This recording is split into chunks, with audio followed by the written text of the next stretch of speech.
માધાપર મધ્યે નવદુર્ગા પરિવારના માધ્યમ તેમજ અન્ય ગ્રુપ સાથે મળીને મટકી ફોડનું આયોજન કરવામાં આવ્યો। સ્ટોરી રિપોર્ટ બાય કરણ વાઘેલા, ભુજ।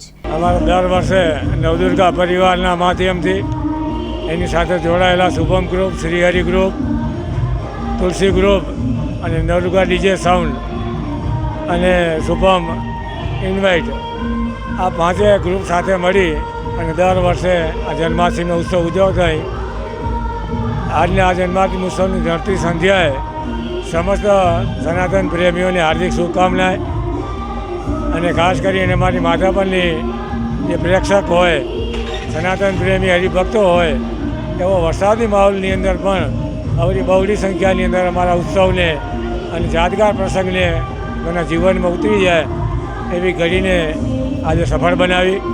અમારા નવદુર્ગા પરિવારને સાથે જોડાયેલા અમારી MSU હાઈસ્કૂલના વિદ્યાર્થીઓ આની અંદર એક આખા ગ્રુપ સાથે ભાગ લેતા હોય, એમાં શ્રીહરિ ગ્રુપ હોય, સ્વામિનારાયણ મંદિરના જુવાનિયાઓ એ પણ મટકીની અંદર જોડાતા હોય અને આ સનાતન ધર્મના આપણો જે ઉત્સવો છે બધા એમાંનો એક આ જન્માષ્ટમી ઉત્સવ છે। શ્રાવણ માસની અંદર આખો મહિનો તહેવાર ઉત્સવ ચાલતા હોય, એમાં શ્રાવણ મહિનાની પુણ્યતાના હારે આ 7મ 8મના જન્માષ્ટમીનો કાર્યક્રમ દરેક દેશની અંદર ઉજવાતો હોય, એના ભાગરૂપે માધાપરની અંદર વર્ષોથી અમારો નવદુર્ગા પરિવાર ઉજવતો આવ્યો। એની અંદર સંપૂર્ણ ગ્રામજનોનો, સંપૂર્ણ સનાતન પ્રેમીઓનો તન મન ધન અને આત્મીયતાથી સહયોગ મળે ત્યારે આવા કાર્યક્રમ સફળ થતા હોય તો આપના માધ્યમથી સમસ્ત સહયોગીઓ, પ્રત્યક્ષ પરોક્ષ અને સાથે જોડાયેલા સમસ્ત ગ્રુપોનો અને આ કાર્યકરોનો હું આપના માધ્યમથી સૌનો આભાર માનું।